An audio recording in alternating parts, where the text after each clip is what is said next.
St. Crispin and his brother Crispian were sons of nobles. Okay. This is way back there somewhere. And they got interested in Christianity. And they started liking it, and they started talking about it, but they lived in a kingdom. The king heard that these two sons of the nobles were out there talking about somebody other than him. Okay, right. And he said, this is not new. I'm the king. We don't do Jesus. We're doing the king. So shut up. And they wouldn't do it. So he went out and talked to the parents, and he said, you know that land that you've been living on all these years, that's my land. And your boys are really causing some trouble for me. So I want you to talk to them. And tell them how important this is, that I said stop it. And the parents went to them and talked to them, and they said, no, we won't do it. We like this stuff. We're going to stick with it. And the parents said, well, you know, we're going to lose our home. And your boys got to stop this. And they said, we won't. So the father said, well, you're disowned and don't come home anymore. And then they pissed everybody off by becoming cobblers to the poor.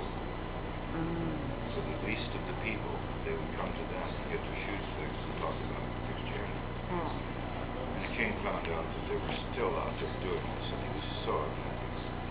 So he called the guards and he told them, go get those boys. And went and got them and brought them in. And they had a public hearing. All the kingdom was there, and the king talked and he told the crowd what was wrong. These two boys were like on the wrong track. Right. They couldn't have it. Right. And he asked them publicly, would you just give this up? And they said, we will not. And he said, well, you understand that I can't have this, so I've got these millstones here. I'm going to tie these millstones on your neck and throw you in the river. How do you like that? Want to stop yet? They said, no. The crowd wanted, and he threw them off the edge, and they went into the river and swam away easily with millstones on their necks. Easily, huh? Easily. And the crowd murmured. The king lost some points. And time went by, and the king heard that they were still doing it. They were out there. They had a bigger following than ever. They were preaching. They were talking about Jesus. It's incredible. They got to shut them up. And he went and got them again. Got them in about the public hearing. And he said, look, you guys, I can't have this, you know. I'm it. He's not. I'm it. Shut up. And he said, no. We're not going to shut up. Relax. And he said, well, this time I'm going to get you.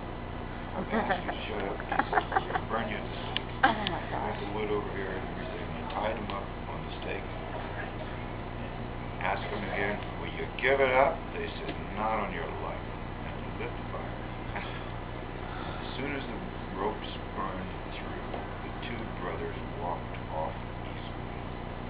And the crowd murmured again. And the king lost some more points. And another interval went by. And he heard that they're still out there, and it's worse than ever since they walked out of the fire and swung with the millstones. Everybody loves him now. He's really going down fast. They're listening to his their stories too? Yeah, everybody's into it now. And he's losing favor. He had no choice. Yeah. So he caught him again and brought him in another public hearing. Everybody came.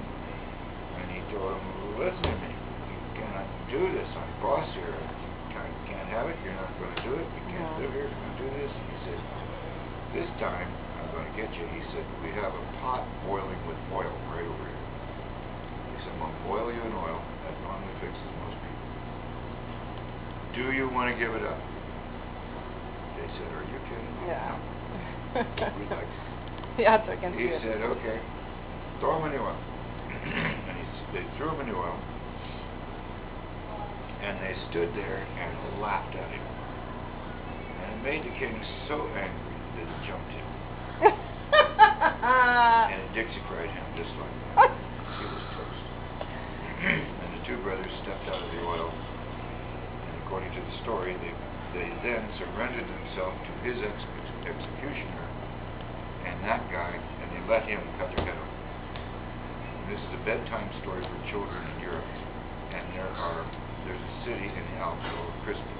Wow, yeah. And it's incredible, real stuff that really happened. And the picture of these guys with quotes on them, Christ had, yeah. wood and thing, standing there going, Huh. I won't do it, you know. Yeah, yeah. So I like this story because it shows that cobbers are very tough. You know, Wow. and they can handle it. That's They're ornery too, and really intense. So you're saying at the end, who got their heads? They said. They said, go ahead and target it. Now they were kind of like the people who made the decision. Well, yeah. Yeah. The king was dead, and then they let the guy cut their heads off to prove. They just want to prove the point. But the power that they were working with was quite a bit greater than the power that the king did. So What do you think about that? Have to go to Christmas show. That's pretty amazing. Yeah. Yeah.